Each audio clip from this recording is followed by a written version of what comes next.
이렇게 본다고 그러면 일단 불교는 모든 것을 더덥다고 봐야 되고, 그 다음에 그 더듬는 것은 괴로운 것이라고 봐야 된다. 이렇게 볼 수 있어요. 그랬을 때 사람들은 자연히요, 그런 부처님의 그 말씀을, 뭐, 당연한 말씀입니다만은, 그 받아들이기가 대단히 어려워지는 겁니다. 왜 도대체 부처님은 세상을 그렇게 부정적으로 비관하고 계실까? 또 왜 우리들에게 그렇게 비관적인 세계관을 갖도록 가르치실까? 하고 생각하지 않은 사람이 별로 없어요. 누구나 다 그렇습니다. 또 불교를 비난하는 사람들이 제일 먼저 드는 것도 그거예요. 왜 불교에서는 모든 것이 허무정멸하다고 설하는 것인가? 왜 모든 것이 더럽다?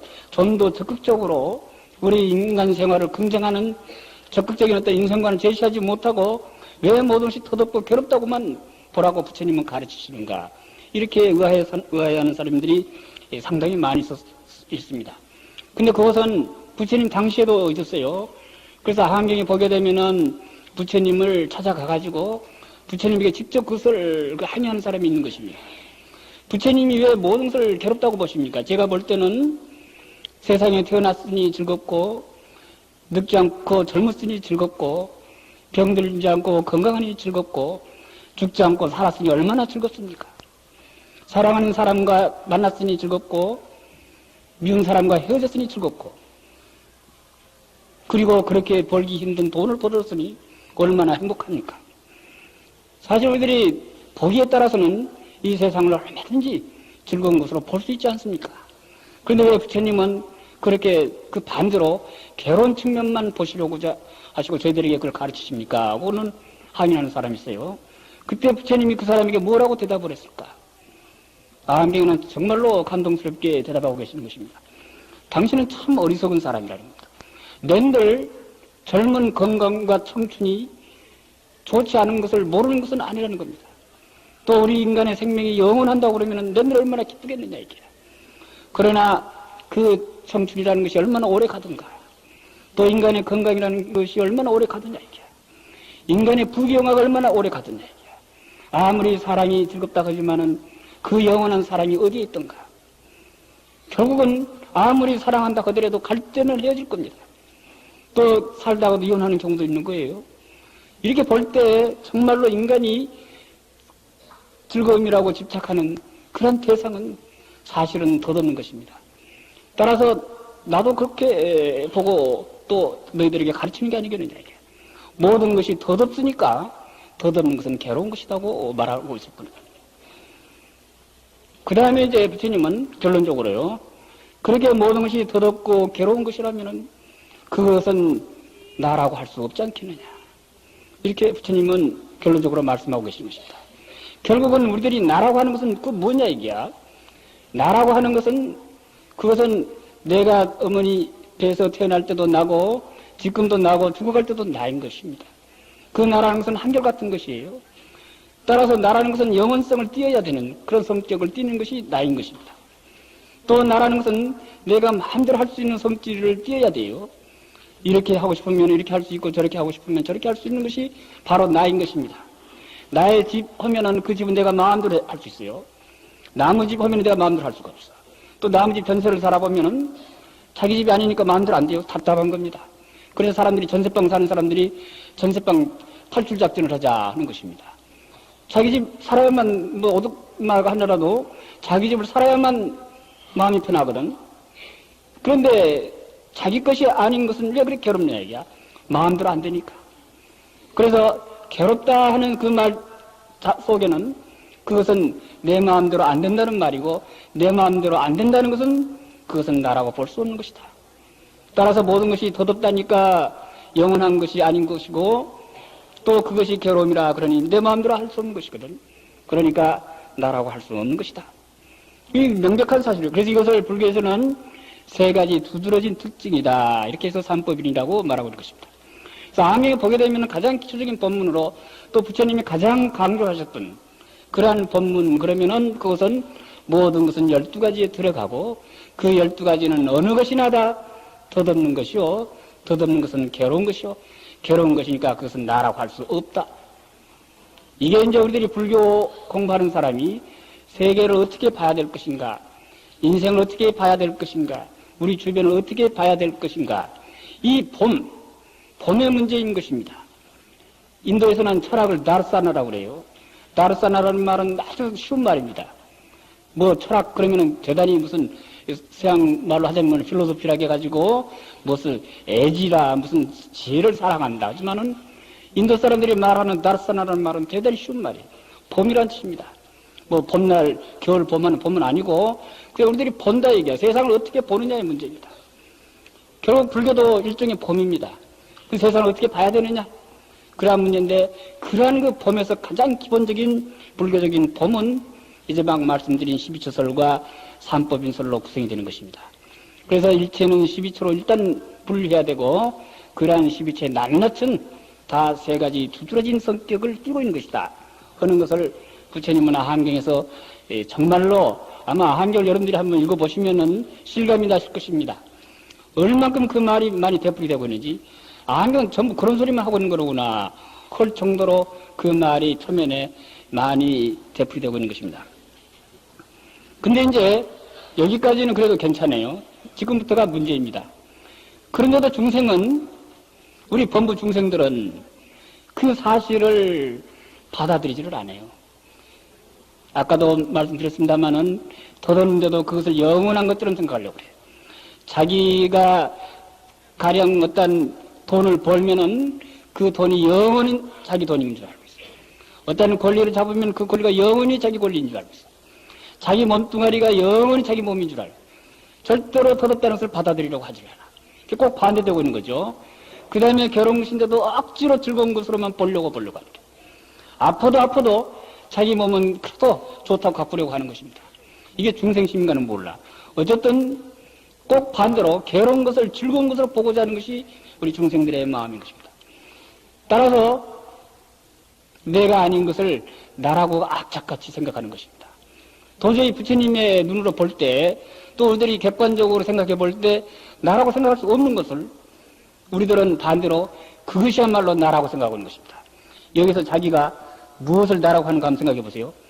지금 여러분들이 다 나 하고 계실 텐데, 나의 집, 나의 옷, 나의 눈, 나의 코 올 텐데, 그 모든 것을 지금 나라고 하는 그 나의 대상이 무언가 한번 생각해 보세요. 뭐입니까? 더덥고 괴로운 것 아니겠어요? 그러면 나라고 할 수 없는 겁니다, 그것은. 그래서 우리는 나라고 전부 다 생각하고 있는 겁니다. 이렇게 나라고 생각하는 것, 이것을 불교에서는 아집이라고 하는 것입니다. 그리고 나의 것도 아닌 것을 나의 것이라고 생각하는 것, 그것을 아소집이라고 하고 있어요. 아소라는 말은 나자와 바소자를 써요. 나의 것, 내가 소유하고 있는 것, 이런 뜻입니다. 나라고 집착하고 있고, 아소, 나의 것이라고 집착하고 있게. 결국은 정반대로 세상을 보고 있는 겁니다. 부처님 우리들에게 깨우치고 계시는 그런 세상과는 정반대로 세상을 보고 있는 것이다. 이게 우리 중생들이 범부 중생이고 무지한 중생이라고 그러는데, 우리 중생들이 왜 무지하고 범부 중생이냐 하면은 우선 이 세 가지를 똑똑하게 의식하지 못하고 그것을 받아들이지 않기 때문에 부처님의 눈으로 볼 때 그것을 범부 중생이다 이렇게 말하는 것입니다. 그럼 전 범부 중생이에요. 범부 중생부터 시작해 가는 겁니다. 그래서 이제 이렇게 나도 아닌 것을 나라고 집착을 하게 되면은 어떻게 되느냐. 이제 여기서부터가 이제 불교의 가장 중요한 이제 그 인간의 가치 문제를 다루게 되는 겁니다. 나라고 딱 집착하게 되면은 그렇게 집착된 것은 이제는 더 이상 무상한 것이 되어서는 안 될 겁니다. 무상한 것을 나라고 집착하면은 그렇게 집착된 대상은 영원성을 억지로라도 띄울 수밖에 없게 되는 것입니다. 따라서 어떤 자기 주변에 변화가 오게 되면은 자기가 지금 집착하고 있는 그 대상은 그 변화에 따라서 같이 변하려고 하는 것입니다. 왜 그러냐면은 본래 무상한 것이니까. 그러나 그렇게 변할 수가 없는 것입니다. 왜? 나라고 집착하고 있으니까. 따라서 그 아집과 변화하려고 하는 그 두 성질이 미묘하게 갈등을 빚게 되는 것이 인간 존재인 것입니다. 우리의 몸뚱아리는 주변 조건에 따라서 자꾸만 시시각각으로 변해가려고 하고 있어요. 그러나 그런 변화를 허용할 수 없는 것이 아집입니다. 따라서 우리들의 정신적인 기능으로서의 아집은 그 변화를 허용하지 못해. 만일 변화를 허용했다가는 그것은 아집이 부서질 테니까. 그러니까 악착같이 그것을 집착하는 겁니다. 집착하면은 집착할수록 변하려고 하는 힘도 커지니까 그 두 힘이 서로 어떻게 되죠? 갈등을 빚게 되겠죠. 그 갈등을 불기 위해서는 괴로움이라 이렇게 말하고 있는 것입니다. 이제 괴로움이 구조적으로 어떤 것이냐? 우선 아집이 있으면은 필연적으로 괴로움이 일어나게끔 되어 있는 것입니다. 모든 것은 덧없기 때문에 덧없다는 것은 변한다는 말이에요. 변하다가 나중에 없어진다는 말이죠. 우리 몸은 그렇게 본래 되어 있는 거예요. 우리들의 육체적인 바탕은 계속 주변 조건에 따라서 변하게끔 되어 있다. 그러니까 보세요. 지금 추우니까 저도 이런 투투를 옷을 입고 왔어요. 날씨가 추워졌다 하면은 우리 몸도 그에 따라서 얼어버리려고 하는 겁니다. 영도로 내려간 영날씨 우리 몸이 얼어요. 근데 그렇게 얼려고 하는 그런 변화를 허용할 수가 없어. 왜? 나라는 집착이 행해지고 있는 한은 얼어서는 안 되는 겁니다. 왜? 내가 지금 조금 37도, 우리 말로 하자면은 37도의 체온인 나라고 집착하고 있는 상태예요. 따라서 그 체온이 유지돼야 되는 게, 그렇지 않으면 부서지니까. 그러니까 우리 몸은 덧없이 변하려고 하지만은 그 변화를 허용할 수 없는 것입니다. 그래서 변화하려고 하는 작용과 변화를 허용할 수 없는 아집이 서로 팽팽하게 맞서는 겁니다. 그것은 괴로움이 아닐 수 없어요. 왜? 변하려고 하는 것을 변하지 못하게끔 억지로 고집하고 있는 것이니까. 그래서 이러한 아집은 필연적으로 괴로움을 수반하게 된다고 보지 않을 수가 없는 것입니다. 이게 이제 불교적인 하나의 그 인간의 그 구조 해명이에요. 아주 간단한 것입니다만은 이제 이렇게 해명해 나가는 겁니다. 변화하려고 하는 그런 것을 아집 때문에 변화할 수가 없다. 따라서 변화하려고 하는 그런 성질과 변화를 허용할 수 없는 성질이 평행 상태를 이루는 겁니다. 만일 그러다가 그 아집의 힘이 그 변하려고 하는 힘이 더 커가지고 진다고 그러면은 변화가 수행되고 마는 것이죠. 그것이 우리들의 늙음이고 병들미고 마침내는 죽음입니다. 따라서 우리들은 어떻게라도 그 아집을 가지고 있는 존재는 그 알을 유지하려고 무척히 노력을 하게 돼요. 그런 노력이 결국 어느 한계에 부딪혀가지고 감당할 수 없게 되면 부서지고 마는 것이 우리 인간이라는 겁니다. 그것이 바로 덧없는 현상입니다. 그래서 이제 어떻게 말할 수 있느냐 하면은요, 모든 것은 덧없고 덧없는 것은 괴로움이요, 괴로운 것은 나라고 할 수 없다. 그런데도 사람들은 그런 것을 나라고 집착하고 있다. 그런 집착이 있으면은 그런 집착으로 말미암아 우리에게 괴로움이 생기는 것이고, 그런 괴로움이 생기면은 감당할 수 없을 때 우리들은 결국은 덧없게 되고 마는 것이다. 이런 공식이 성립할 수 있겠죠? 이해갑니까? 우리들이 여기다 의자를 들고 한번 서 있으라. 저는 어렸을 때, 저는 의자를 많이 들지 않았어요. 그래서 가끔 들어본 일이 있습니다. 선생님 말씀 안 들으면은, 그때는 의자 들고 한쪽에 서 있으라. 그래, 교실에. 그럼 의자 들고 서 있어요. 처음에는 이까지 것, 의자 하나 못 들어오고는 들죠. 조금만 지나가면 점점 무거워집니다. 눈물이 줄줄 나요. 선생님은 내리란 말 안 하거든요. 그래서 들고 있어야 돼요. 손이 막 부들부들 떨죠. 떨다가 나중에 어떻게 돼요? 어떻게 되니까? 그냥 손을 내렸다가 또 선생님이 혼나니까, 그래서 들고 있다가 의자를 땅에다 떨쳐버리죠. 그게 바로 우리 인간이라는 겁니다. 의자는 계속 떨어지려고 하고 있어요. 변하려고 하는 겁니다. 그러나 의자를 들고 있는 우리들의 아집은 그것을 허용할 수가 없어요. 따라서 괴로워져요, 점점. 그러다가 감당할 수 없을 때 의자는 땅에 떨어지는 것이 바로 우리 인간들의 늙음이요, 병들이며 죽음이라는 겁니다. 그러니 결국 덧없는 겁니다. 이렇게 이제 부처님은 불교 교리로 보게 되면 대단히 소박한 그런 교리입니다만은 어쨌든 우리들에게 왜 인간에게 괴로움이 있게 되는가를 정말로 우리들이 그 납득할 만큼 쉽게 설명해 주고 계시는 것입니다. 암기에 설해지고 있는 그런 교리는 대성불교에서 설해지고 있는 교리처럼 분별, 망집이 어떠고 저쩌고 이런 말이 없어요. 대단히 소박한 그런 교리를 통해 가지고 우리를 깨우쳐 나가는 겁니다. 삼법인설과 이제 막 그 아집의 작용 문제 같은 것은 아마 여러분들도 제 이야기를 들으니까 그렇구나 하는 생각 납니까? 바로 그런 것이 암의 교설입니다. 그런 공부를 하고 싶은 사람들은 암을 읽어야 돼요. 알겠습니까? 암을 쉽게 깨쳐가는 게야. 그렇기 때문에 인간은 그렇게 선법이설을 저희들이 거꾸로 말해보면은 처음에는 이제 우리들을 깨우치기 위해서 부처님이 일체는 12가지에 들어가지. 예, 들어갑니다. 다 누구나 수긍할 수 있는 게. 그 12가지는 전부가 무상하지. 반대할 수 없는 게. 그 무상하니까 그것은 괴로운 것이지. 그랬을 때 아까 조금 반발을 하는 사람도 있었습니다만은 또 부처님이 무상하니까 괴로운 것 아니겠느냐. 흔히 반발할 길이 없는 게. 그러니 무상하고 괴로운 것이라면 그것은 나로 할 수 없지. 그건 수긍할 수밖에. 그런데도 중생들은 그러한 나가 아닌 것을 나라고 집착하고 있다. 이게 이 문제야. 그것을 불교에서는 아집이라고 합니다. 그래서 불교에서 가장 이 나라는 문제를 나라는 것을 그 문제로 삼는 그런 그 면이 불교의 태도이 강하게지는 것은 그래서 그러는 겁니다. 어느 종교를 봐도요, 이 나의 문제를 불교처럼 많이 다루고 있는 종교는 없어요. 계속 이 나의 문제. 그래서 나를 부정하라. 근데 사실은 이제 그런 그 나를 부처님 왜 부정하고 계시느냐 하면은 아까 말했듯이 그것이 나가 아니기 때문에 그러는 거예요.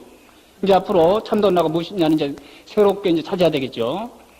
그래서 이제 그런 그 삼법인설을 이제 우리들 거꾸로 이야기해 보면은 그런데도 우리들은 그것을 나라고 집착하니까 괴로움이 생기고 괴로움이 생기니까 결국은 더럽게 되는 것이다.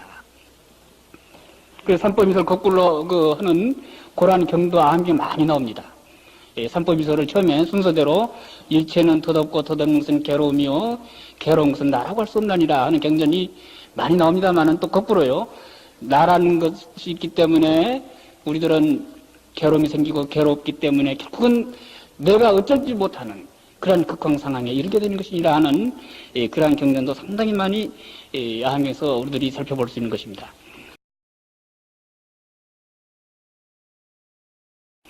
그 뒤에 이제 그러한 아집을 이제 일으킨 중생들이 그 다음에 이제 어떻게 행동을 하게 될까? 요걸 이제 우리 생각해 봐야 돼요. 아집을 일으키게 되면은 괴로움이 발생하죠. 그러면은 그 괴로움을 가만히 둬서는 죽고 말 테니까 죽어서는 안 되겠지. 그러니까 어떻게 되느냐? 중생들은 그러한 괴로움을 잘 있으면은 덜려고 노력하게 되는 겁니다. 그런 괴로움을 해소하려고 노력을 해요. 그래서 어떻게라도 그 괴로움을 해소하는 이제 그러한 행동을 일으킵니다. 그러한 행동을 불교에서는 업이라 이렇게 말하고 있는 겁니다. 불교에서 업이라는 말을 쓰게 되는데 그 업이라는 말은 일이라는 뜻입니다. 일을 이제 일으키게 돼요. 행동을 일으키게 된다. 그러한 행동을 이제 일으키는데 그 행동은 밖으로 어떤 작용을 하느냐 하면은 자기에게 어떤 변화를 주고자 하는 그러한 조건들을 제거하고 자기에게 그 편안함을 주는, 다시 말하면은 자기의 현상 유지에 가장 좋은 조건을 제공하는 그러한 대상들을 자기 주변으로 모아오는 겁니다.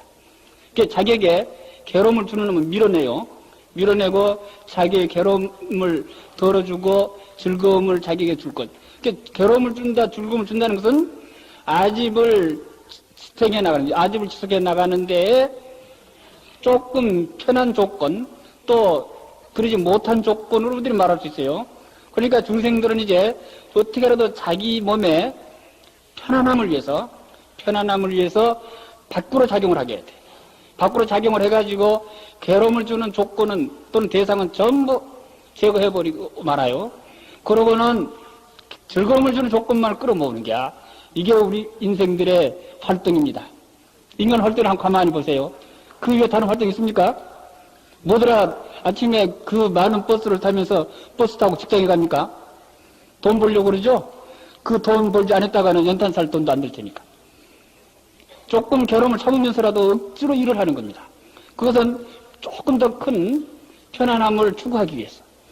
이렇게 해서 중생들은 백방으로 이제 자기 몸을 어떻게라도 편하게 할 수 있느냐. 그러한 업을 일으키게 된다는 겁니다. 이제 이러한 업을 일으키게 되면 결과적으로 어떤 결과가 일어나는가? 그러한 업은 인간들은 자기 의지를 가지고 있다고 아까 우리가 말했죠. 12조설에서 자유로운 의지를 가지고 있어요. 그래서 자기의 그 자유로운 의지를 마음껏 작용하면서 자기 주변에 대해서 업을 일으켜 나가는 겁니다. 작용을 가해 나가는 거예요. 그래서 자기에게 필요한, 자기에게 안락을 주는 그런 조건을 확보하기 위해서 백방으로 노력을 하게 된다.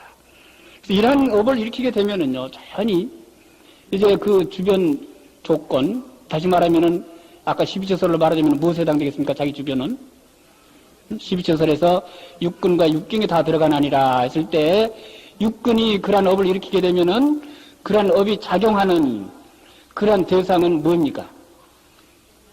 육근이에요? 육경이에요? 아까 12처설로 말하자면 육경이겠죠? 그렇기 때문에 불교리는 제가 처음에 그랬죠. 모든 것이 숫자로 표시된다. 그래서 정확하게 말해가는 겁니다. 제가 지금 여러분들에게 이해시키기 위해서 자기가 업을 일으키게 되면 주변 조건에 어떠한 확보를 위해서 활동을 전개시킨다. 이것은 요새 우리들 하는 말이죠. 그러지만 아한경은 그렇게 설해져 있지를 않아요. 육경이 반응을 보이는 겁니다. 그러니까 육근이 의지적인 작용으로 업을 일으켜가지고 어떻게라도 자기 일신의 안락을 추구하게 되면은 그런 작용은 육경에 가게 되는 겁니다. 그러면 육경은 그런 작용을 받아가지고 반응을 보이게 되는데 그 반응은 필연적인 반응이 되고 마는 겁니다. 왜 필연적인 반응을 보이게 될까요, 육경이? 왜 그럴까? 법이니까. 그렇죠? 부처님이 처음에 모든 것은 12처에 들어가나니라 하실 때 육근의 주체는 의지라고 그랬죠? 업을 일으킬 수 있으니까. 그 다음에 육경은 뭐라고 그랬어요? 법이라고 그랬죠? 법이라는 것은 제가 뭐라고 설명했습니까? 부처님 말씀이라고 제가 말한 일이 없어요. 자연스럽고 필연적인 것. 자연물이라고 그랬죠? 따라서요, 어떤 업이 작용하게 되면은 그런 법들은 자기 의지가 없으니까 필연적인 반응을 보인다는 게야. 이 마이크가 기능이 대단히 좋습니다만은 제가 밀면 밀려가고 끌어오면 끌어오는데 한마디도 반응을 해주라니. 제가 시키는 대로 합니다. 지금 여기에 소리가 이렇게 크게 좀 확성이 되는데 그것도 이렇게 소리가 크게 나게끔 만들어만 놓으면은 어김없이 큰 소리가 나는 거예요. 또 볼륨 줄여버리면 딱 소리가 줄어들어요. 우리 인간들이 작용을 가하는 대로 그에 상응한 필연적인 반응을 보인다. 알겠습니까? 따라서 업이 육경이 작용을 가하게 되면은 육경은 의지가 없기 때문에 그 반응은 필연성을 띈다는 겁니다. 그 필연성을 띠기 때문에 그것을 법이다 이렇게 붙이는 겁니다. 알겠습니까? 태양이건 구름이건 바다건 우리 인간보다는 월등한 큰 힘을 작용한 것 같았습니다만은 그런 때는 의지가 없어요. 의지가 없기 때문에 조그마한 중생이 조그마한 작용을 가해도 다 함께 따라가는 겁니다. 저는 그래요. 저희들이 지금 여기서 바늘을 하나 떨치면은 그 업은요, 여기서 그냥 사라진 것 같지만은 그렇지 않아요. 그 바늘 하나가 이 책상을 때린 그 영향은 저 은하 끝에까지 미치는 겁니다.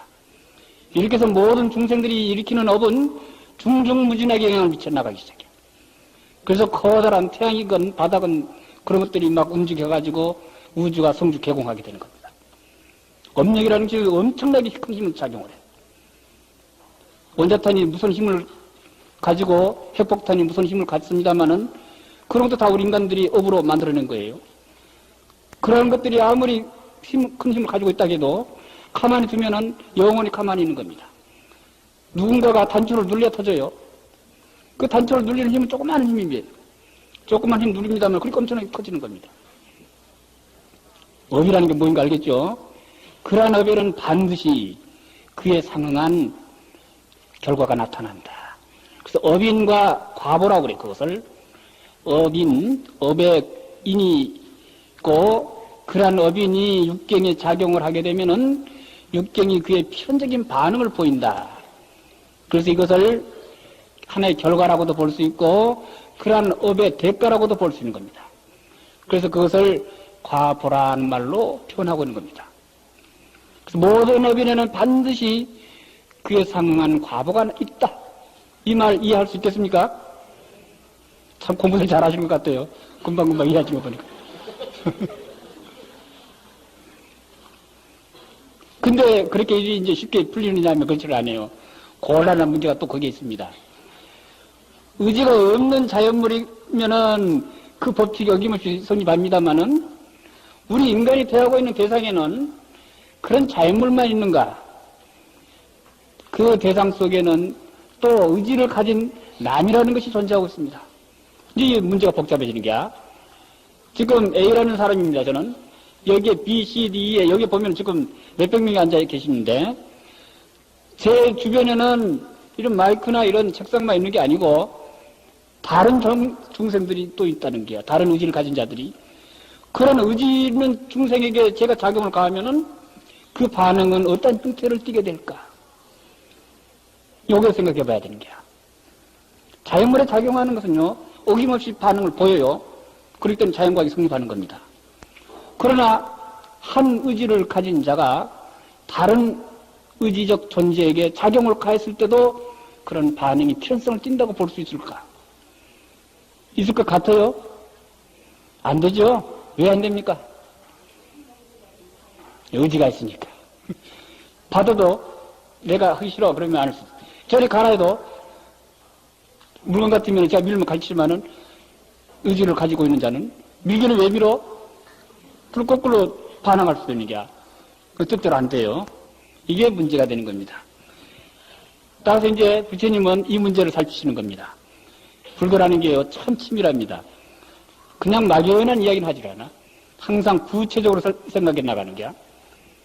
자, A라는 사람이 B라는 사람의 작용을 가했다. 그랬을 때 B라는 사람은 필연적인 반응을 보이지 않는 것은 분명한 사실입니다. 그러면은 B라는 사람이 자기 의지에 따라서 또 작용을 쪽으로 보이게 되는데 그 B라는 사람이 보일 작용의 성질을 한번 생각해 보자. A라는 사람이 업을 일으키는 목적은 자기의 편안함을 위해서 업을 일으키죠. 아까 결혼이니까 업을 일으킨다 그랬으니까 어쨌든 이 자기의 안락을 위해서 또 자기가 편해지기 위해서 업을 일으킨 겁니다. 근데 B라는 사람이 그런 업의 작용을 받으면은 자기가 또 생각해 봐요. 저 사람의 작용이 내게 도움이 되는 것인가 해로운가 생각을 합니다. 알겠습니까?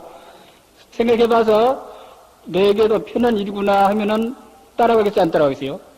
따라가는데 내게 괴로움을 준다 그러면은 안 따라가겠지.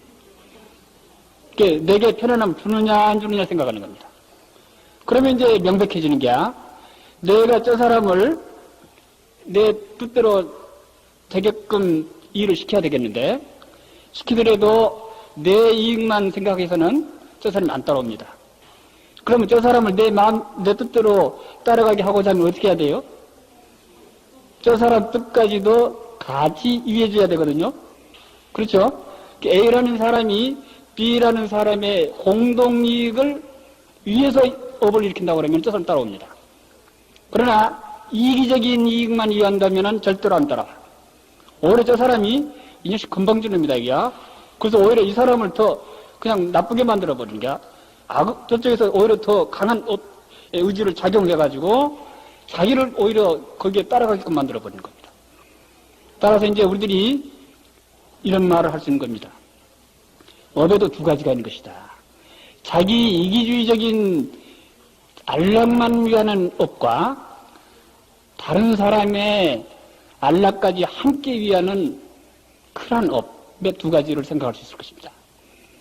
그래서 자기 이익만을 위한 업을 작용할 때는 상대방은 절대로 따라오지 않아요. 따라오지 않을 뿐만 아니라 이러한 업에 대해서 반대를 하게 됩니다. 반대를 하기 때문에 그 일은 이루어지질 않아요. 뜻이 이루어지질 않아요. 그러나 상대방의 이익까지도 함께 위하는 그러한 업을 일으키게 되면은 상대방이 흔연히 따라오기 때문에 두 사람의 힘이 공동 목표를 향해서 협력하게 됩니다. 그러면 그 일이 이루어지겠어, 안 이루어지겠어요? 이루어지겠죠? 그렇게 이루어지면은 어떻게 돼요? 결과적으로 두 사람 다 편안해지는 겁니다. 알겠어요?